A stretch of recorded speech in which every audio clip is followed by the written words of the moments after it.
안녕하세요. 오늘도 사연 살롱을 찾아주셔서 감사합니다. 30대 주부입니다. 거의 이곳 사연을 매일 듣기만 하다가 얼마 전 재미있는 일이 있어서 이렇게 사연을 보내게 되었어요. 저는 유복 자녀예요.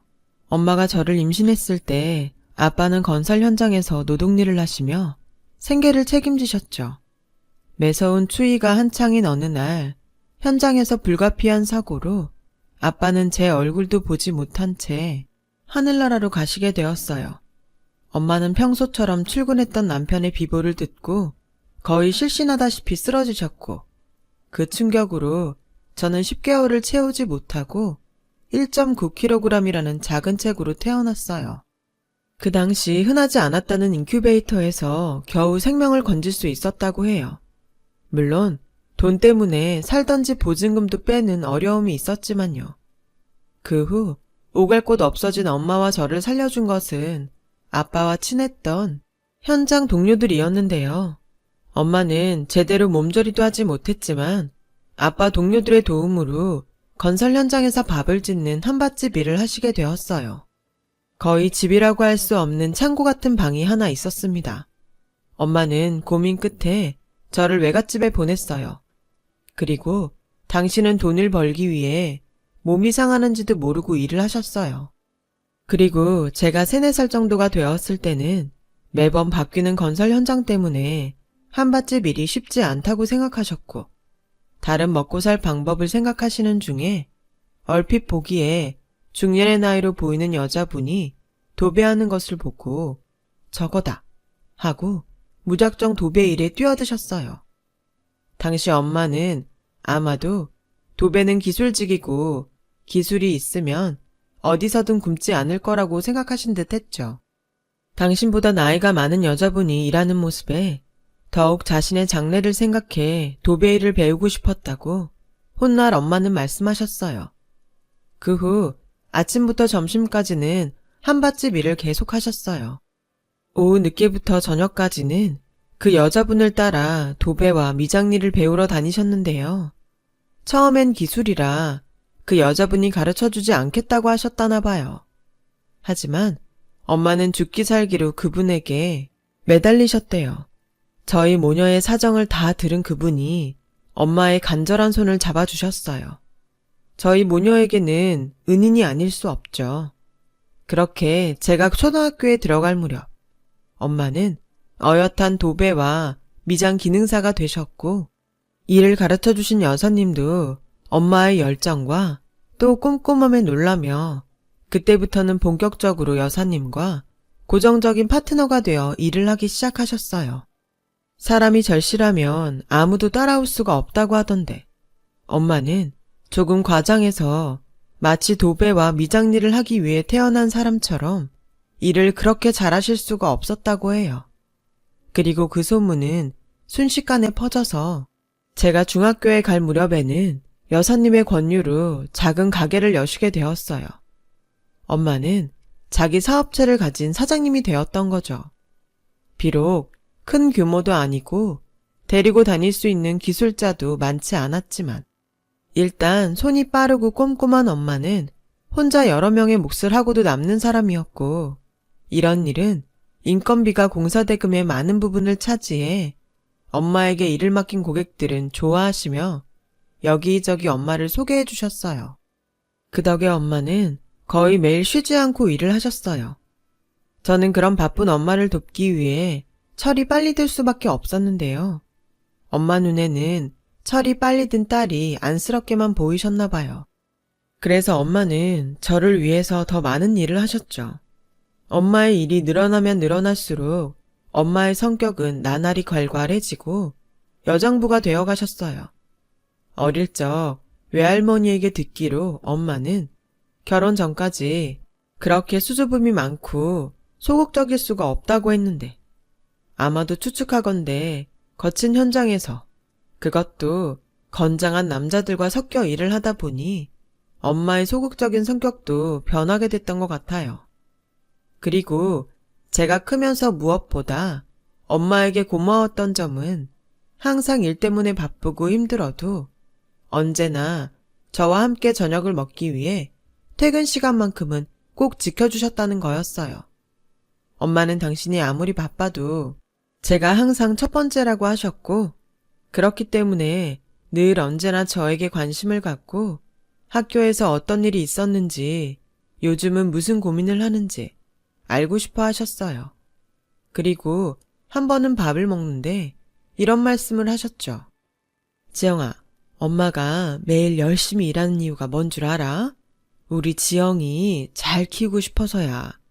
지영이가 다른 집 딸처럼 엄마한테도 막 투정 부리고 짜증내면 엄마는 좋겠어. 세상에 굳은 일은 엄마가 다 할 테니까 우리 예쁜 딸은 할 수 있는 거 다 해. 그게 엄마가 바라는 일이야. 에이, 싫어. 엄마 힘든 거 뻔히 아는데 무슨 투정을 해. 그리고 불만도 없어. 누가 그래? 엄마 힘 하나도 안 들어. 엄마 하는 일이 얼마나 재밌는데. 엄마는 있잖아. 이렇게 재미있는 일을 하면서 돈도 벌고 그 돈으로 우리 딸도 키울 수 있어서 너무 좋아. 너무 행복해. 그러니까 지영아, 너무 애쓰지 마. 너무 빨리 철들면 엄마가 속상해. 공부도 꼭 잘할 필요는 없어. 네가 하고 싶은 일이 있으면 엄마는 뭐든 좋아. 엄마는 지영이가 행복할 수만 있다면 뭐든 좋아. 정말이야. 저는 그런 엄마의 진심 어린 말을 듣고 이미 너무 행복했어요. 세상에 우리 엄마 같은 사람이 어디에 또 있겠냐고 생각했죠.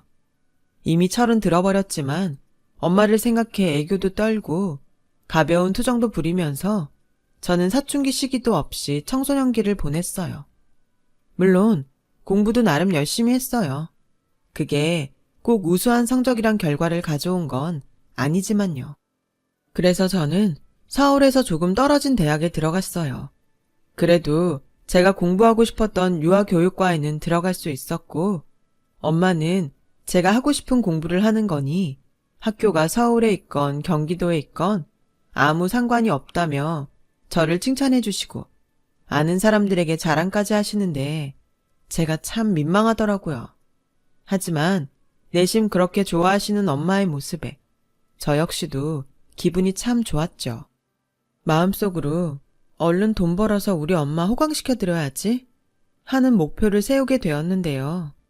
처음 사설 유치원에 취직해서 보조교사로 일하면서 받은 첫 월급으로 엄마에게 명품 스카프를 사드리자 엄마는 이렇게 말씀하시더라고요.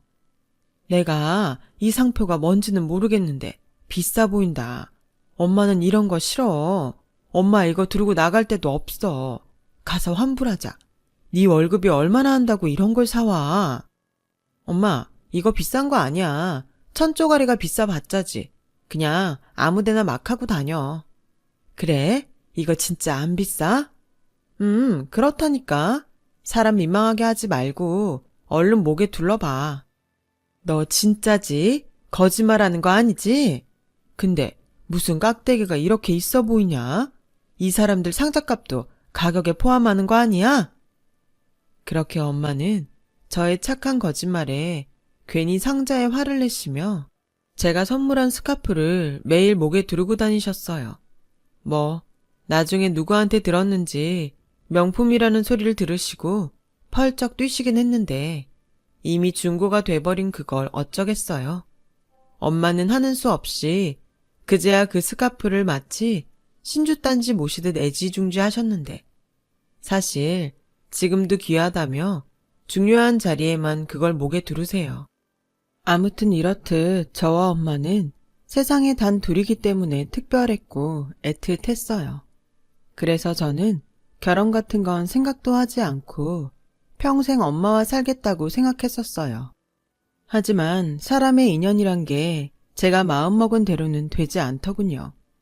제가 유치원에 한 6개월쯤 일을 할 때였어요. 평소 저를 예쁘게 봐주시던 원장님께서 저에게 괜찮은 남자가 있으니 소개를 하고 싶다고 하셨고 다른 사람도 아닌 원장 선생님의 주선이라 저는 거절할 수가 없었어요. 또 부담도 엄청 됐고요.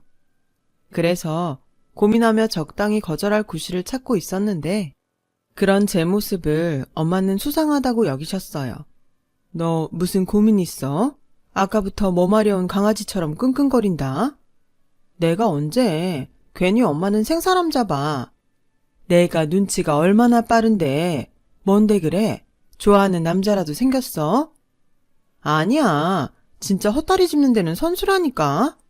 그럼 뭔데? 사랑 궁금하게 하지 말고 빨리 말해봐. 저는 귀를 쫑긋하고 기다리는 엄마에게 어쩔 수 없이 원장 선생님 주선으로 남자를 소개받게 되었다는 이야기를 했어요. 그러자 엄마는 깔깔 웃으며 이렇게 말씀하셨는데요. 야, 누가 너 보고 시집가지 말래? 그리고 누구 마음대로 평생 나랑 살아?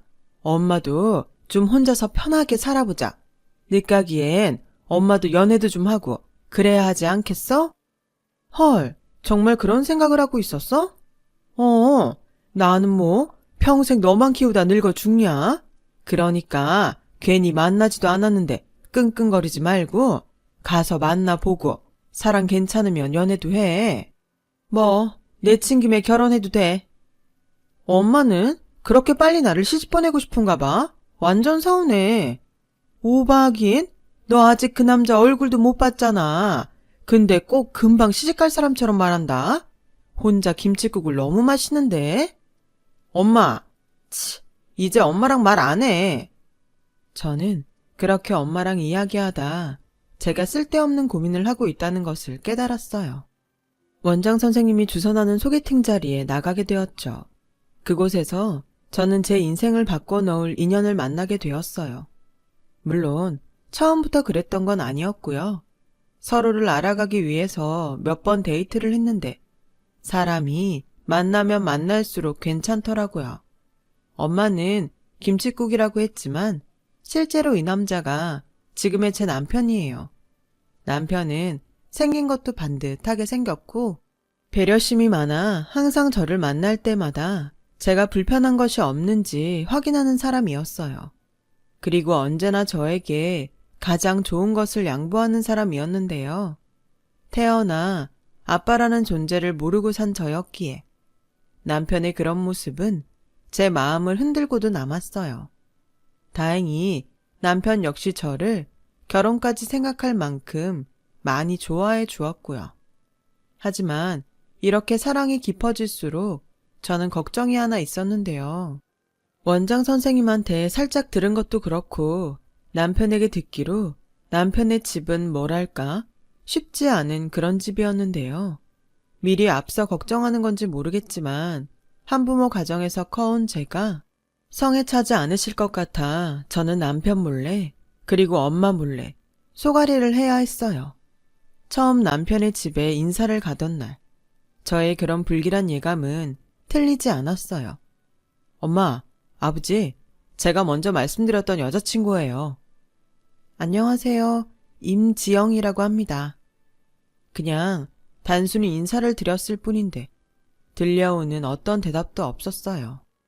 이미 남편에게 제 이야기를 전해들은 시부모님은 제가 마음에 들지 않았던 거였죠. 한마디로 저 같은 며느리는 당신들에게 가당치도 않으셨던 거였어요.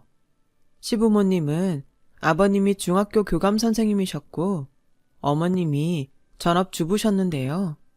아버지는 가부장적인 데다 체면을 중시하는 분이셨고 어머니는 요즘 세상에도 여자는 결혼하면 직장을 그만두고 현모양처가 되어 집안일과 남편의 내조에 힘을 써야 한다고 생각하는 고리타분한 분이셨어요.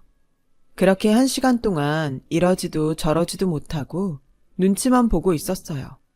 그런데 남편이 먼저 침묵을 깨고 이야기를 시작하더군요. 이 사람 무안해요. 이제 그만하세요. 전에도 말씀드렸지만 저는 이 사람이랑 결혼할 겁니다. 엄마 아버지가 허락해 주시지 않으시면 제가 알아서 할게요. 더 이상 제 식구 될 사람 상처 주고 싶지 않습니다. 예, 우리가 뭘 했길래 상처를 줬다는 거야? 어이가 없네. 안 그래요, 여보? 당신은 가만히 있어. 알겠어요. 아니, 나는 길게 말하는 스타일이 아니야. 그래서 본론만 말하면 자네 같은 며느리는 볼 수가 없네. 미안하지만 돌아갔으면 좋겠네. 아버지, 너 지금 애비가 말을 하는데 끼어드는 거냐? 어디서 배워먹은 버르장머리야? 그래도 말은 해야겠어요. 제 인생이잖아요. 아버지 며느리 전에 제 안사람 될 사람이에요. 아버지가 마음대로 좋다 싫다 하실 수 없어요. 아버지가 말씀하시는데 내가 너를 그렇게 키웠어? 당신은 조용히 있으래도. 네 말은 그러니까 나랑 상관없이 네 마음대로 결혼을 하겠다는 거야? 아니에요. 당연히 아버님 어머님 허락을 받고 해야죠. 남자들이 말을 하는데 여자는 끼는 거 아니야. 너 말해봐. 나랑 상관없이 이 아가씨랑 결혼할 거니? 네, 할 거예요. 이왕이면 좋게 허락받고 축복도 받으면 좋겠지만 어렵다면 어쩔 수 없죠. 듣기로 아가씨 어머니가 혼자 일을 해서 키웠다지? 그래, 무슨 일을 하시나? 공무원? 회사원? 도배 일을 하세요. 어머, 여자가 도배를? 세상에, 그 험한 일을 하신단 말이야? 시어머니는 저희 엄마가 도배 일을 한다는 소리에 많이 놀라신 듯 보였어요. 그리고 곧 다시 아버님의 눈치를 보느라 입을 꾹 닫으셨는데 이미 이 결혼은 절대 허락해 줄 수 없다고 생각하는 분위기였어요. 저 역시 이쯤 되면 결혼을 포기하는 것이 맞는 것 같았고 별다른 이야기도 소용이 없는 것 같아 시어머니처럼 입을 꾹 닫아버렸는데요. 남편의 결심과 고집은 그리 만만치 않았어요. 그리고 헤어지자는 제 말에 남편은 저희 집 앞까지 쫓아와 저를 설득했고 그 모습을 우연히 저희 엄마가 목격하시게 되면서 본의 아니게 헤어질 사이인데도 엄마에게 남편을 소개하게 되었어요. 안녕하세요. 지영씨랑 만나고 있는 김기훈이라고 합니다. 어머, 반가워요. 내심 어떤 사람인가 궁금했는데 이렇게 보게 되네요. 우리 여기서 이러지 말고 괜찮으면 들어가서 커피 한잔 할래요? 아니요, 엄마. 이 사람 지금 막 가려던 참이었어.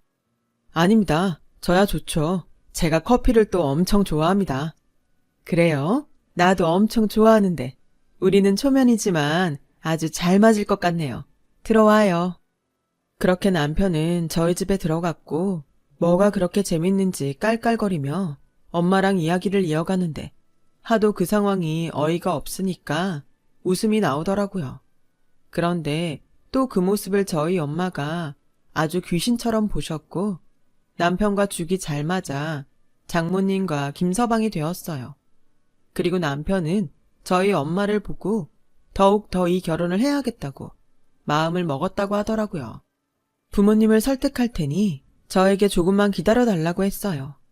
저는 워낙에 두 분의 인상이 완고했기에 남편의 말이 그리 신임이 가진 않았지만 제 안에 남편을 원하는 마음이 저를 움직이게 했어요. 그 결과 3년이란 시간의 반대를 이기고 저희는 결혼식을 올리게 되었어요. 의외로 아버님은 당신이 마음을 결정한 순간부터는 그리 저에게 적대심을 가지시진 않으셨어요. 하지만 어머님은 계속 저를 못마땅하게 생각하셨죠. 그리고 아버님이 저희 엄마를 배려하셔서 당신 없이 결혼식 전 형식적인 상견례 자리를 갖게 되었는데요. 시어머니와 저희 어머니 사이에 작은 일이 하나 벌어졌어요. 듣자 하니 도배 같은 일을 하신다는데 고생이 많으시겠어요? 여자가 그런 험한 일을 한다니 저로서는 상상도 할 수 없네요. 네, 저 도배합니다. 미장도 하고 천장이나 벽에 관련된 일은 뭐든 합니다.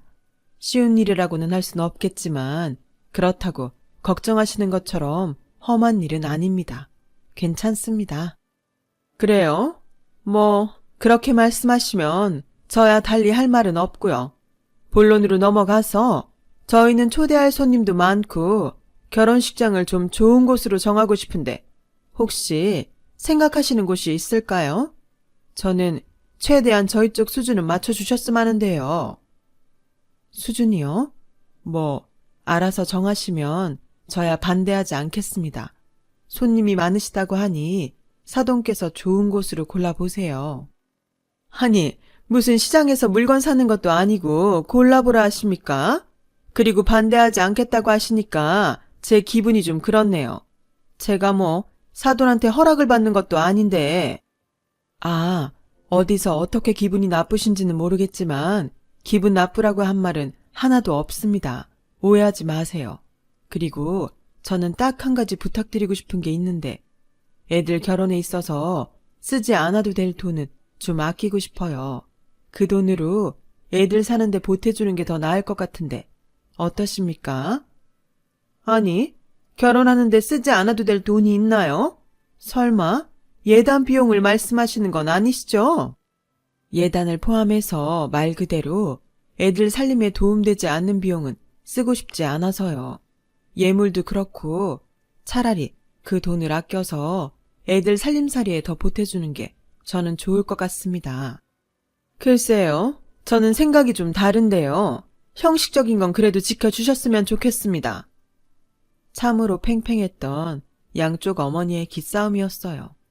자수성가한 저희 엄마는 원래부터 돈이 있건 없건 쓸데없는 지출은 세상에서 가장 비싼 낭비라고 생각하시는 분이셨고, 시어머니는 저희 엄마가 능력이 없어서 돈을 쓰지 않겠다고 받아들이는 듯 다소 언짢은 얼굴로 화장실에 다녀오겠다고 잠깐 일어나셨어요.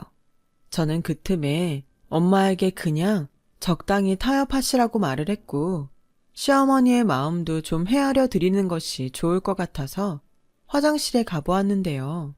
시어머니는 누군가와 통화를 하시면서 잔뜩 성을 내고 계셨어요. 아니, 사람이 굽힐 줄을 몰라. 원래 딸 시집 보내려면 친정엄마가 고분고분해야 하지 않아? 내가 진작에 도배한다고 했을 때부터 알아봤지. 아, 나는 고상하고 생활 수준 비슷한 사람하고 사돈 맺고 싶은데 이건 뭐야? 여잔지 남잔지도 모르겠고 말도 무슨 장사꾼처럼 하는 게 정말 이 결혼 모르고 싶다. 전에 네가 말한 고등학교 영어 선생님 너무 탐났는데. 아, 듣지 않았으면 좋았을 것을. 저는 화장실 입구에서 시어머니의 통화를 모두 다 듣게 되었어요. 서로 민망한 일이 벌어질까봐 제가 먼저 자리로 돌아왔는데요. 남편과 저희 엄마는 이런 상황도 모른 채 또 뭐가 좋다고 죽이 맞아 깔깔깔 거리는지 제가 속이 타들어가는 듯 했어요. 솔직히 어렵게 허락을 받은 결혼이라 더 이상 시부모님에게 찍히는 일은 없었음 했던 게 그때 저의 마음이었고, 그래서 결혼식에 관련된 일들은 엄마를 설득해서 시어머니가 원하는 대로 최대한 맞춰드렸어요. 물론 엄마가 서운해하실까봐 저희 엄마 눈치도 엄청 봤어요. 기집애, 시집간다고 아주 시어머니 편만 들어. 아니, 그냥 좋은 게 좋잖아. 그리고 괜히 그걸로 나 시집살이 시키면 어떡해. 그때도 엄마가 나서 줄 거야? 그야 당연하지. 아무리 시집을 보냈어도 내 새끼 마음 아픈 꼴을 어떻게 엄마가 봐. 나도 엄마가 그러는 거 못 봐. 그러니까 그냥 기훈 씨 어머니가 하자는 대로 하자. 설마 기둥 뿌리 뽑자고 하시겠어? 그 여자 그러고도 남을 것 같던데. 엄마도 말 조심하고. 아무튼 우리 그러기로 하자. 엄마는 내가 시집가서 잘 살길 바라지? 아니, 정 그러면 이 결혼 없던 걸로 하던가. 기집애? 알았어. 엄마가 참으면 되잖아. 기둥 뿌리 한번 뽑지 뭐. 저는 엄마의 그런 쿨한 포기에 별 문제 없이 남편과 결혼할 수 있었어요. 그리고 결혼 후에는 다른 문제는 일어나지 않을 줄 알았는데, 시어머니는 상견례를 시작해서 당신이 저희 엄마를 이겼다고 생각하시는 듯 저를 볼 때면 엄마에 대해 함부로 말씀하시는 일이 종종 있었고, 제가 아무리 며느리지만 그런 말을 듣는데 가만히 있을 수는 없겠더라고요.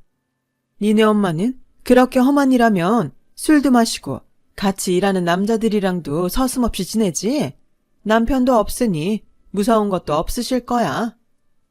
저희 엄마 술 한 모금도 못 드세요. 에이, 정말? 생긴 건 말술이던데? 저기, 아무리 저희 엄마가 바깥 일을 하시지만 그런 말씀은 좀 조심해 주세요. 저희 엄마, 어머님이 말씀하시는 대로 되는 대로 사시는 분 아니세요. 어머, 내가 언제 그런 말을 했니? 얘가 아주 생사람을 잡네? 가만 보니까 너 니네 엄마 닮았다 얘. 어쩌면 말을 그렇게 거슬리게 하니? 유전인가? 저는 어머님도 마찬가지예요.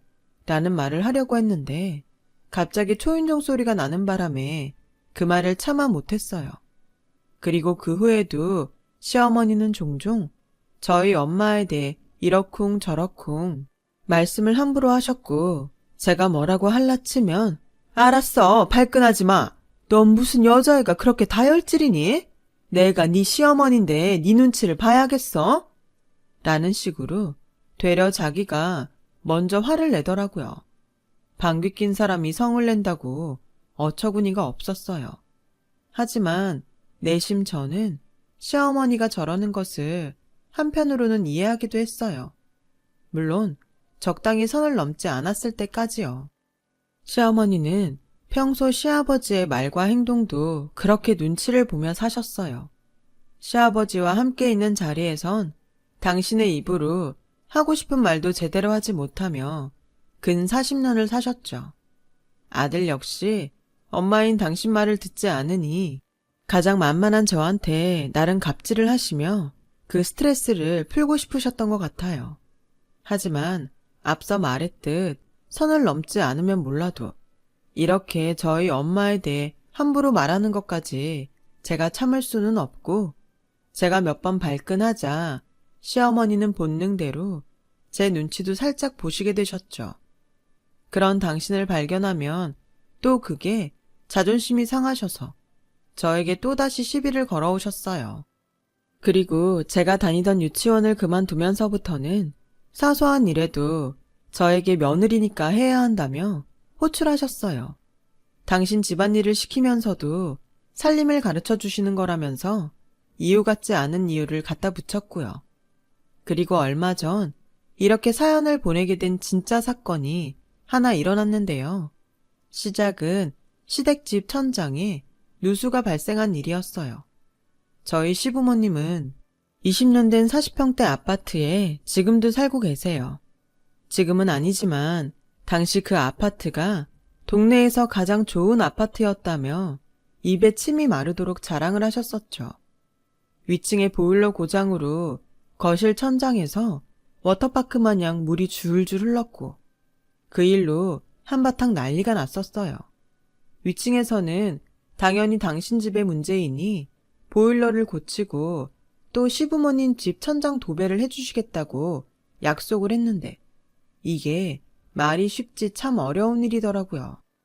아니, 천장은 집 전체에 이어지는 건데 물이 샘 부위만 해준다고 하면 어쩌자는 거예요? 아니, 그렇다고 저희 집에서 천장 전부를 해드릴 수는 없죠. 피해보신 부분은 당연히 저희 집 때문이니까 해드린다고요. 말이 안 통하네 정말.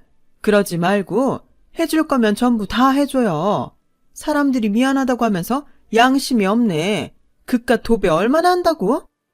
그때였어요. 시어머니는 도배라는 말을 당신 입으로 뱉으시면서 저희 엄마 생각이 나셨대요. 그리고 위층 부부가 피해본 부분만 해주겠다고 완강하게 굴자 시어머니는 당신이 마치 이해하고 봐준다는 식으로 거실 부분 도배만 현금으로 받고 저에게 전화를 하셨어요. 예, 전에 우리 집 천장 얘기했지? 네, 그거 해결 잘 되셨어요? 기훈 씨가 은근 신경 많이 쓰던데. 신경만 쓰면 뭐하니? 실질적인 도움이 안 되는데. 네 시아버지도 집안일은 여자가 하는 거라고 알아서 하라고 하는데 정말 이건 아니지 않니? 아유, 머리야. 내가 스트레스 받아서 못 살겠다. 그래서 하는 말인데 니네 엄마한테 우리 집 도배 좀 해달라고 말이나 좀 해봐. 도배요? 위층에서 해준다고 안 해요? 싹퉁머리 없는 게 물이 생 곳만 해준대. 그래서 내가 알아서 할 테니까 돈만 달라고 했어.